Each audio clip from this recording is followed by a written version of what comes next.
Uh, what's up, y'all? I'm pretty kind of pissed off, but um, it's early, so I ain't gonna let that little shit piss me off. I did start recording. I think it's 4 something in the morning, or it might be 5 something now. But I've been up since 11 something last night. A lot of shit on my mind. Um, been contemplating on my story, basically how to tell it and when to tell it. Like I said, I'm not gonna sugarcoat anything.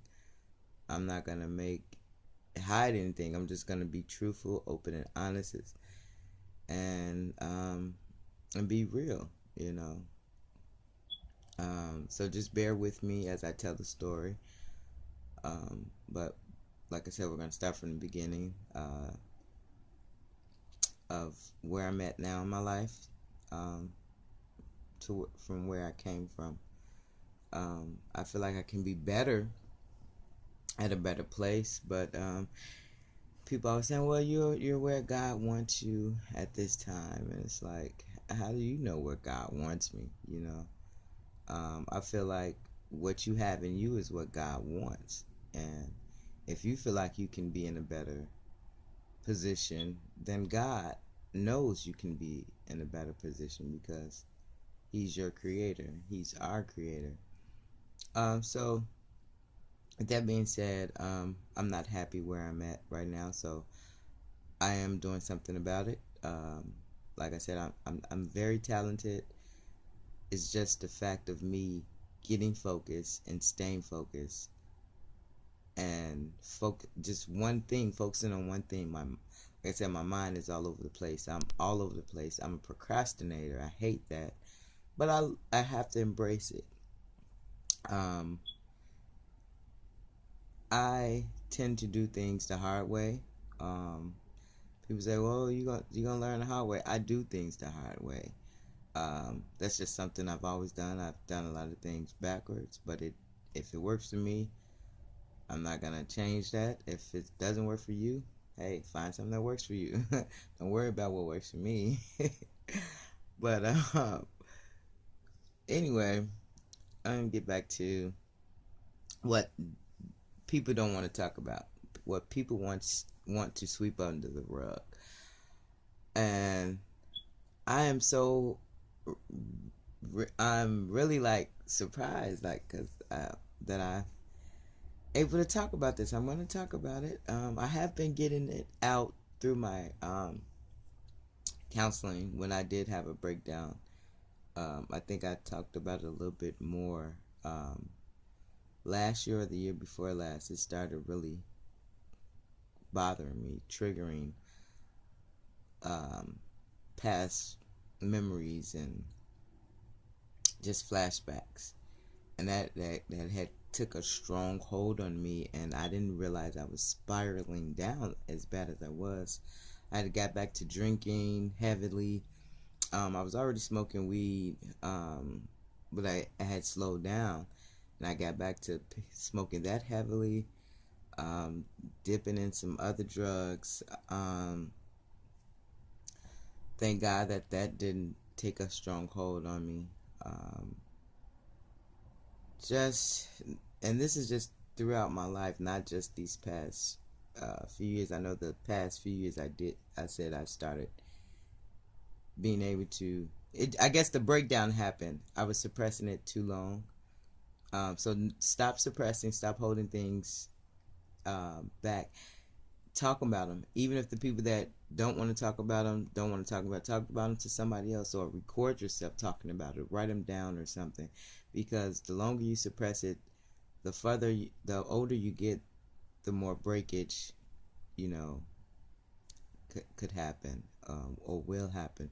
But everybody's timing is different. I'm not saying, oh, go out there now, but we need to talk about it. We actually do need to talk about it, so people and kids will know that it's not okay.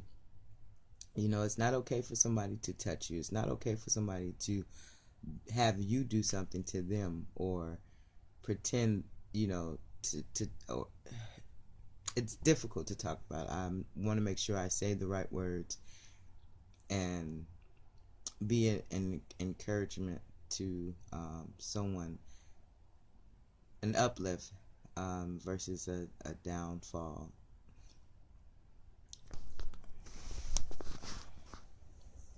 So, molestation happened to me when I was a little girl. I would say between the ages of 3 to 5, because I remember uh, at the time that it wasn't happening, that it was happening, I would be at home with mom, and she would babysit the neighbor. And then times I do remember I was in school, but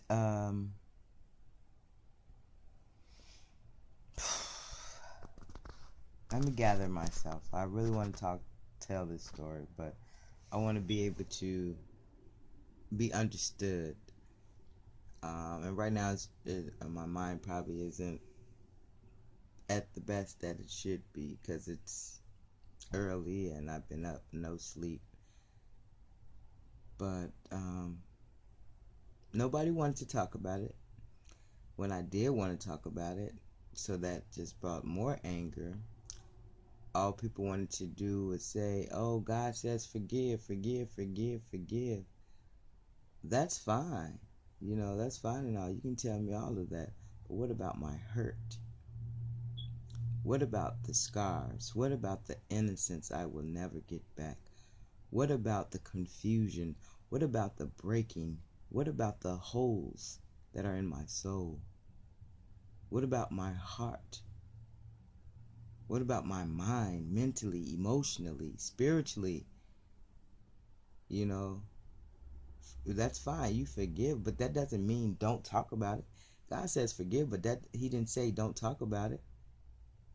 Forgive so you can be forgiven, but don't talk about it so you can continue to hurt. No, God don't want us to keep hurting. He don't want us to feel guilty. He don't want us to feel shame. All that needs to be released.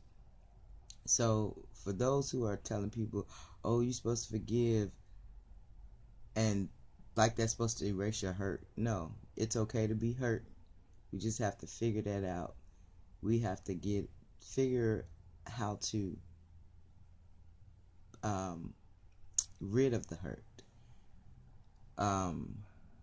To the point where, like I said, where you're able to freely talk about it, where you're able to just, and what really stood out for me is Joyce Myers. Her father molested her on that. I mean, her father, and she forgave him, but she did not talk about it. She talked about it, and she ended up taking care of him when he was older.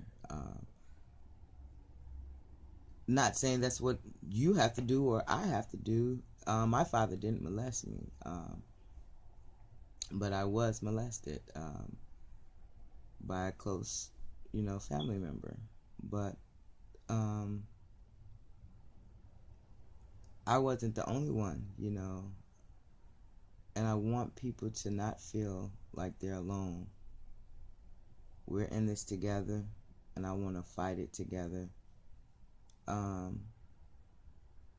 lot of my decisions, like I said before, didn't know what they were based on or off until I got older. My breakdowns didn't start happening until I got older, I guess. But I get, you know what? I guess I had breakdowns in grade school and stuff, but I didn't realize that they were breakdowns because I had suicidal attempts and suicidal thoughts.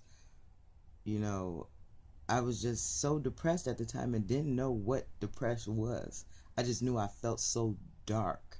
All my poems were dark about death and dying and pain and hurt, not seeing the brighter side, and it was just like, I was such a dark I didn't even realize I went through some of my poems, and it was like, I used to have these little notes and stuff. It was like like